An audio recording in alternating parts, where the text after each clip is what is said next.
Sobre a CPI que pode ser instalada na Câmara dos Deputados para investigar abusos cometidos por tribunais superiores, vamos conversar agora com o deputado federal Paulo Ganimi, do Novo do Rio de Janeiro. Deputado, boa noite, seja bem-vindo. Boa noite, muito obrigado, prazer estar aqui com vocês mais uma vez. Imagina, o prazer é todo nosso. Bom, deputado, de primeira já lhe pergunto, o senhor ficou surpreendido com a rápida adesão, assim, dos deputados? Olha, não, porque a gente vê que a população está incomodada com o tema e que muitos deles, se não estão sofrendo diretamente, eu acho que eles já têm um receio que essa escalada crescente que está, né, dos abusos, na nossa opinião, por parte de ministros do TSE e do STF, pode em algum momento chegar até eles, né? Eu acho que existe sim uma preocupação institucional também do papel da Câmara dos Deputados para a garantia da democracia e da divisão entre os poderes. Então, acho que fico feliz que o Parlamento, que a Câmara, né, em especial, tenha aderido dessa forma e que a gente agora tenha capacidade, depende agora da presidência, da instalação dessa CPI. Deputado, antes de eu passar a pergunta para o Serrão, gostaria que o senhor explicasse para a nossa audiência quais são os principais fatos que caracterizam esse abuso de autoridade por parte do Judiciário.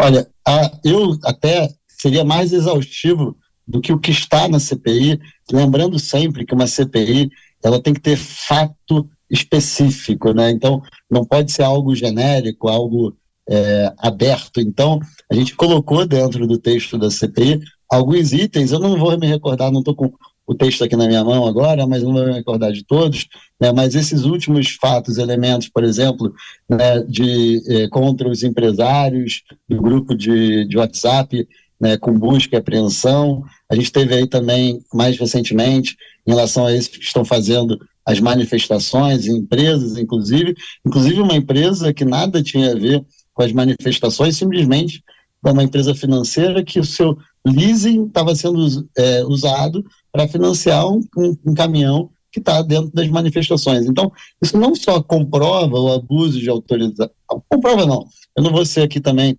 arbitrário, dizer que comprova, porque a CPI é justamente para fazer o inquérito que posteriormente pode ensejar, né, em alguma ação específica, mas isso tudo leva a indícios de que foram medidas arbitrárias com abuso de poder, até porque não teve, né, possibilidade dessas pessoas se defenderem, né, o processo jurídico correto, com contraditório, nada disso foi garantido, como é previsto na nossa lei, na nossa Constituição, inclusive, que foi usado por muitos, inclusive pelo eleito presidente, hoje, né, Lula, que conseguiu ser candidato à presidência por uma manobra judicial que ele pôde se defender em inúmeras instâncias e a gente não teve essa mesma possibilidade para essas pessoas que estão sendo alvo do TSE e do STF. Então, o que a gente quer é a garantia da democracia. A democracia não tem dono, a liberdade de expressão não tem dono, né? O certo e errado no Brasil e a verdade não tem dono. E a gente não pode deixar que alguém se aproveite e se aproprie do que é a verdade no Brasil.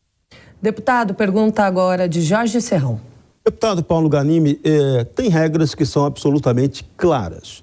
O artigo 53 da Constituição é uma dessas regras bastante claras. O parlamentar não pode ser censurado em quaisquer de suas declarações, mas isso não vem sendo obedecido. Alguns parlamentares estão tendo aí suas redes sociais censuradas judicialmente. Como é que a maioria dos congressistas está recebendo isso? Vocês estão considerando isso também um abuso de autoridade? Sem dúvida, né? Acho que isso é parte do processo que está aqui, você tem toda a razão. Hoje, o parlamentar, ele não se expressa só dentro da tribuna, dentro do plenário da Câmara ou nas comissões. A rede social é um espaço de garantia, de expressão da voz do parlamentar que foi eleito pelo povo, que representa uma parte significativa da população, tem um mandato para isso, e quando você faz uma censura, principalmente, né, quando você está tirando ele da rede social, é sim uma censura prévia, porque uma coisa é você retirar conteúdo específico, que ainda assim é passível de discussão, mas isso é previsto caso esse conteúdo infringe alguma regra, mas quando você está fazendo o bloqueio de uma rede social, é uma censura prévia. E isso é proibido. E não só para um parlamentar. Na minha opinião, isso deveria ser proibido para qualquer pessoa. E para o parlamentar, isso ainda é mais grave. A gente tem que lembrar que na nossa sociedade, não estou falando só do Brasil, do mundo, evoluções importantes, inclusive, positivas para a sociedade, elas aconteceram justamente porque pessoas tiveram coragem de enfrentar o status quo, de enfrentar as regras legais ou sociais que eram impostas naquele momento, e a gente teve evoluções sociais importantes por conta justamente da liberdade de expressão e da liberdade individual que provocou essas evoluções. Então, independente se eu concordo ou não com algumas medidas e com algumas falas, né, desses parlamentares, muitos deles até eu não concordo, mas eu acho que a liberdade deles se expressarem é positiva, tanto porque isso pode provocar evoluções sociais, mas até mesmo para conter qualquer abuso. Se você quer conter abuso, você precisa saber o que as pessoas estão falando e pensando. Quando você faz a censura, você, na verdade, está permitindo que essas pessoas se articulem de forma organizada sem a gente saber o que eles estão pensando. Isso pode ser até mais prejudicial para a população do Brasil. Para você que chega agora pela nossa rede de rádio, estamos fazendo uma entrevista com o deputado federal Paulo Ganimi, do Novo do Rio de Janeiro, sobre a CPI do abuso de autoridade. Jorge Serrão, mais uma pergunta? Sim, as pessoas já estão perguntando nas ruas. Essa CPI, todo mundo sabe que CPI, todo mundo tem a certeza de que ela começa, mas como ela acaba, ninguém tem ideia disso. Agora, ainda dá tempo, nesse final de legislatura, para essa CPI efetivamente começar, ou talvez não haja ainda tempo para isso acontecer esse ano e ela fique para a próxima legislatura, com outra proposição que precisa ser feita e novo recolhimento de assinaturas, talvez até com mais parlamentares para isso? Isso vai acontecer agora ou vai ficar para depois? Qual é a expectativa de vocês? Olha, depende muito do presidente, Arthur Lira, mas a gente tem a expectativa que sim, que seja criada.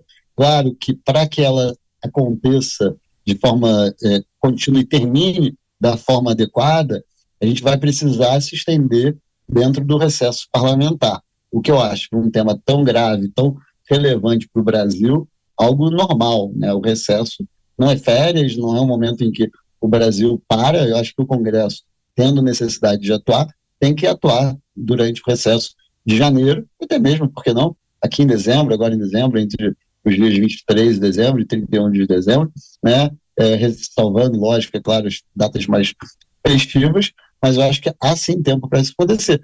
Mas mesmo ela não acontecendo, eu acho que já fica uma sinalização para a próxima legislatura de que há uma tendência, uma vontade, tanto política daqueles que foram eleitos e estão hoje no cargo, como também do restante da população. Então, eu espero que a gente consiga que essa CPI seja instalada esse ano, quem sabe na próxima semana, e que ela aconteça, mas caso isso não aconteça, se não der tempo, ela pode acontecer e não concluir todo o trabalho até o dia 31 de janeiro, e aí poderia ser aberta uma nova CPI que daria continuidade, né, ao trabalho, ou até mesmo uma nova CPI a partir do dia 1º de fevereiro do ano que vem. Mas eu acho que a população tem pressa, a democracia tem pressa, o Brasil tem pressa e a gente precisa que isso avance. E só mais um parênteses, até mesmo sobre o papel de fazer alguma censura, né, alguma punição aos parlamentares que possam exercer alguma, ultrapassar os limites legais ou os limites da sua atuação. Existe procedimento dentro da Câmara para isso. A gente tem comissão, né, tem conselho de ética, tem o próprio plenário, pode votar, como já foi feito, mas não cabe a um outro poder fazer isso. Agora, deputado, sobre o pedido do PL que questiona o resultado do segundo turno das eleições, pedido feito ao TSE, e também diante das manifestações que a gente vê pelo Brasil, questionando também os resultados, os bloqueios em rodovias federais, gostaria de saber a avaliação do senhor, se o senhor acha que é importante que isso continue, que o PL continue insistindo nisso, ou não, o Brasil deve seguir em frente? Olha, eu acho que a gente tem que separar os temas, que eles se confundem, né, e se misturam nessa questão, tanto dentro das manifestações. Eu sei que tem pessoas que estão nas manifestações nas ruas querendo, simplesmente não aceitando o resultado, não no sentido do resultado da urna, no sentido de dizer que houve fraude ou que houve algum problema na urna, mas sim porque não querem o Lula como presidente. Isso eu acho super legítimo. E manifestar não quer dizer pedido necessariamente de intervenção ou de qualquer outra coisa. Então, assim, tem pedidos que eu acho que são super legítimos, né, de mostrar para quem foi eleito, tanto o presidente da República, até mesmo os parlamentares, para dizer, olha, a população, parte relevante da população, até porque a diferença entre um candidato e outro foi muito pequena. A gente sabe muito bem que o número de votos nulos, de abstenções, foi enorme. Então, na verdade, tem uma grande parte da população que não concorda com a eleição do presidente Lula. Eu acho que a manifestação ela é legítima, ela pode acontecer, deve acontecer quando a população se sente não representada. Quanto ao pedido do PL, eu acho que também é legítimo um partido político. Eu acho que isso, na verdade, deveria ser normal, naturalizar. Um partido político tenha seu papel de fiscalização das urnas, isso é previsto. Então, eu acho que se o PL se sente incomodado, ele tem o direito, e ele não está pedindo para anular a eleição, ele não está pedindo para cancelar, para que o Bolsonaro seja considerado eleito, ele está pedindo que seja feita uma apuração, porque foi detectado erro nos registros, nos logs das urnas. Qual o problema dele pedir isso? Se há necessidade ou não de refazer contagem, fazer o que for, isso tem que ser dito pelo TSE, junto com talvez uma junta, mas ninguém pode impedir que um partido político, de forma legítima, prevista legalmente, e ao mesmo tempo respeitando a lei, né, indo através do Poder Judiciário, pedindo para que seja feita alguma coisa. Qual o problema nisso? Nenhum. Se não tem nada de errado, não há nenhum erro que tenha prejudicado o resultado das urnas, cabe ao TSE mostrar isso, né, mostrar que a probabilidade ou que não houve nenhum erro, e o jogo segue. Agora, independente do que vai acontecer para as eleições de 2022, para mim está muito claro que tem que mudar muita coisa para o futuro das eleições no Brasil. Desde a questão da própria acurácia das urnas, seja com voto impresso, com voto auditável, com certificação eletrônica, com melhor controle, com mais participação dos partidos. Ressalta que a gente tem que fazer com que a participação dos partidos na checagem, na verificação, na auditagem, seja algo natural, normal, rotineiro. E outro ponto também que eu acho que tem que acontecer. Não dá para uma única organização ser a responsável por operar as eleições, ou seja o responsável técnico e operacional das eleições, seja o fiscal das eleições e seja o juiz em caso de alguma questão, que é o que acontece hoje no TSE. A gente tem que separar. Em tudo a gente tem essa separação de poderes, né? O executivo, o legislativo, o judiciário, né? E por que na eleição a gente tem uma única organização, uma única instituição com todos os poderes? Isso está errado. Não está errado só porque deu errado esse ano. Está errado porque isso é conceitualmente errado. Bom, conversamos então com o deputado federal Paulo Ganimi, do Novo do Rio de Janeiro. Deputado, mais uma vez, obrigado. Excelente noite para o senhor. Obrigado, boa noite. O Brasil continue ganhando, não só na Copa do Mundo, mas também aí na evolução do nosso país. Muito obrigado, boa noite.